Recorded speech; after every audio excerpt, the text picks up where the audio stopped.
පුතා මගේ දුව මැරි කරන්න කැමතිද? කද්මකද? මටලාගේ අම්මනිකම් මම ආසින් කඩා පාත්තුන්නේ.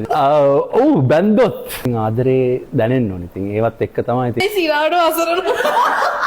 ඒ කියන්නේ බැන්දට පස්සේ ජානුක චීට් කරන්නේ නැහැ. ජානුක ඒ බාදින කන්නේ.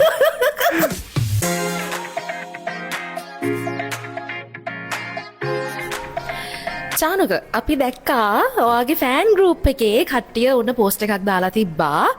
ජානුකව එක පාරටම මීට් වුණොත් මොන වගේ දෙයක්ද මොන වගේ ප්‍රශ්නයක්ද ජානුකගෙන් අහන්නේ කියලා. ඒකට මරු කමෙන්ට්ස් ටිකක් ඇවිල්ලා තිනවා. ඔයා බැලුවද පෝස්ට් එක? නෑ මට බලන්න එපා කියලා මම කන්ටෙන්ට් ක්‍රියේටර් කිව්වා. තරේම කිව්වා මට ඒක බලන්න එපා කියලා. ඒක නිසා තමයි අද තමයි මට දැනගන්න හම්බෙන්නේ මොනවද ඕගොල්ලෝ කමෙන්ට්ස් කියලා. ඒවට රිප්ලයි එක දැන් තමයි මම දෙන්නේ. පළවෙනි ප්‍රශ්නේ. සෙල්ෆි වලට ඔය විදිහට කට හදන්නේ ඇයි අහනවා?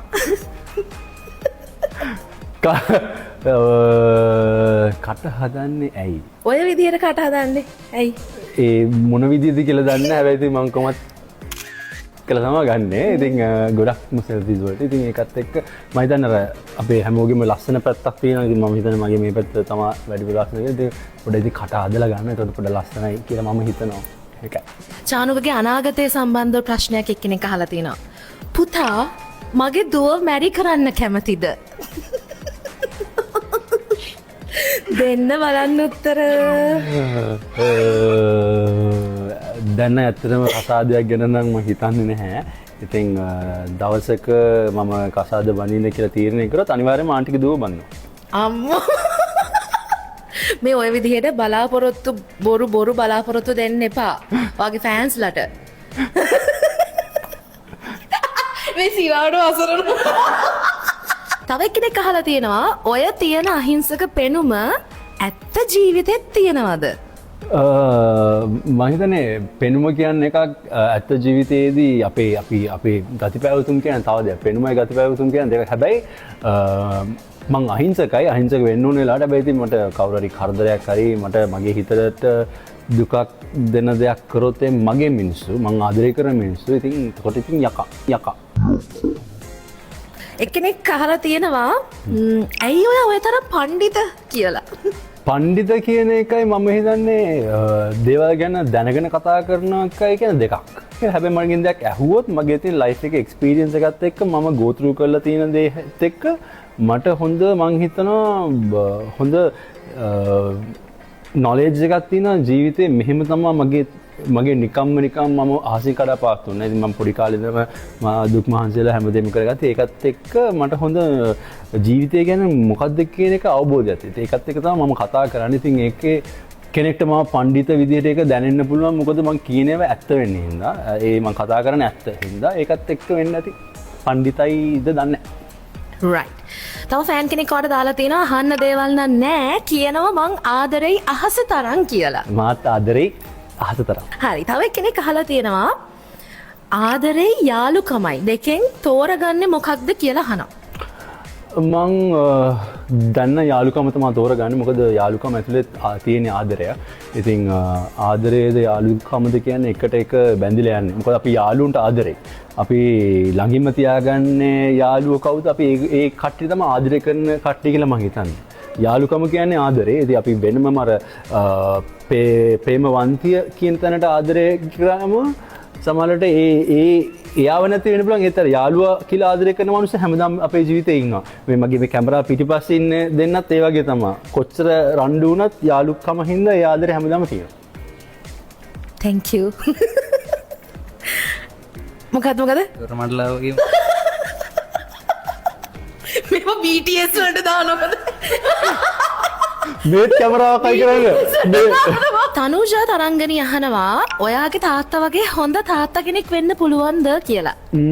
ඒ ප්‍රශ්නෙට ඇත්තටම මට උත්තර දෙන්න අමාරුයි. මොකද මගේ තාත්තා වගේ වෙන්න හරි අමාරුයි. මොකද මං හැමතැනදීම එයා තමයි මගේ සුපර් හීරෝ. ඉතින් ඒකත් එක්ක තාත්තා වගේ වෙන්න කැමති. තාත්තගේ ගතිගුණ මට තියෙනවා. ඉතින් ඒ වුණාට තාත්තා වගේ වෙන්න පුළුවන්ද බැරිද දන්නේ. හැබැයි ඉතින් එයාගේ අඩිපාර යනවා. බලමු දවසක.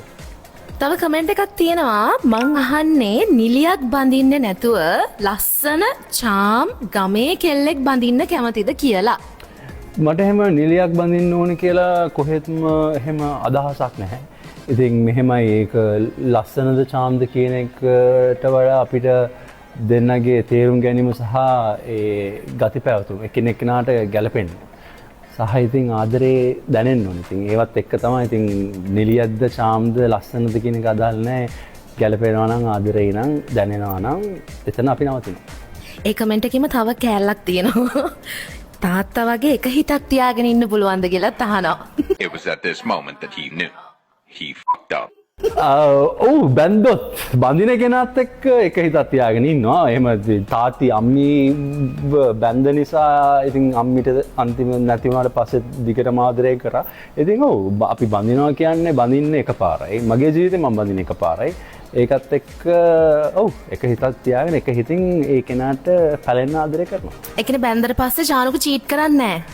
ජානක ඒ බඳින මෙහෙමයි ආදරේ නම් ආදරේ එච්චරයි. ඒක එතනින් එහාට ඊට පස්සේ චීට් කරන්නේ නැහැ. ඒක එතකොට හැබැයි ඉතින් ඔව් බැන්දට පස්සේ චීට් කරනවා නම් අපි බඳින්නේ නැහැනේ. බඳින්න ඕනේ නැහැනේ. බඳිනවා කියන්නේ අපි ජීවිතේ හදාගෙන වෙන ලෙවල් එකකට ගිහිල්ලා එතනින් තමයි අපි ඉස්සරහට යන්නේ. ඉතින් ඒක ඊට පස්සේ මම හිතන්නේ බැන්දට පස්සේ කොහොමද චීට් කරන්නේ නැහැ. දැනුත් චීට් කරන්නේ නැහැ. ඕකේ. රයිට් චානුක දැන් මේ කමෙන්ට්ස් වල ඉන්නේ මේ ප්‍රශ්න අහලා තියෙන්නේ. දැන් ඒගොල්ලෝ අහලා තිනවා ඇත්තටම මීට් වුණොත් මේ ප්‍රශ්න ටික තමයි මම අහන්නේ කියලා. දැන් ඇත්තටම මේ වගේ මීට් වෙන දවසක් අපි දාගමුද? ඔයාගේ ෆෑන්ස් ලව කතා කරන්න ඒගොල්ලන්ට chance එකක් දෙමුද අපි? ඇත්තටම මට එහෙම අයිඩියා එකක් තියෙනවා. මොකද මම මෙතන ඉන්නේ මගේ ප්‍රේක්ෂකයන් නිසා සහ මම ගොඩාක්ම මේ අපි කියන ඔය සම්මාන හම්බෙන කාලෙටනේ අපි ආස සෙලිබ්‍රිටියට හැදෙන ෆෑන්ස්ලා ගොඩ අපිට දැනගන්න. ඉතින් මිනිස්සුන්ගේ ආදරේ මාර සපෝට් එකක් හම්බ වෙනවා ඒ කාලෙට. සහ දැනුත් ඒ කාලේ නැති වුණත් හැම තැනකම පාරකට බහලා ගියත් ගොඩාක් මිනිස්සු මට ආදරේ. ඒක පොඩි ළමයාගේ ඉඳලා වයසක මනුස්සය වෙනකම් ඒක කිසිම වෙනසක් නැතුව මට ලැබෙන ප්ලෑන් කරගෙන යනවා. මගේ ෆෑන් පේජ් එකේ හැන්ඩල් කරන ගොඩාක් මගේ ෆෑන්ස්ලා මම බොහොම ස්තුතියි කියන්න මොකද ඒගොල්ලෝ මම වෙනුවෙන් මාර විදිහට මහන්සි වෙනවා. මගේ පෝස්ට් එකක් දැක්කත් ෂෙයා කරනවා. TikTok හදලා දානවා. කොහේරි මම ගිහිල්ලා මොකක් හරි ඉවෙන්ට් එකකට ගියත් මට කලින් ඒගොල්ලෝ පෝස්ට් කරනවා. ඉතින් ඒගොල්ලෝ අනිවාර්යයෙන්ම එකතු කරගෙන සහ ෆෑන්ස්ලා කට්ටියක් එක්ක අපි ළඟදීම හම්බෙමු. හම්බෙලා පුංචි කතා බහක් දාමු.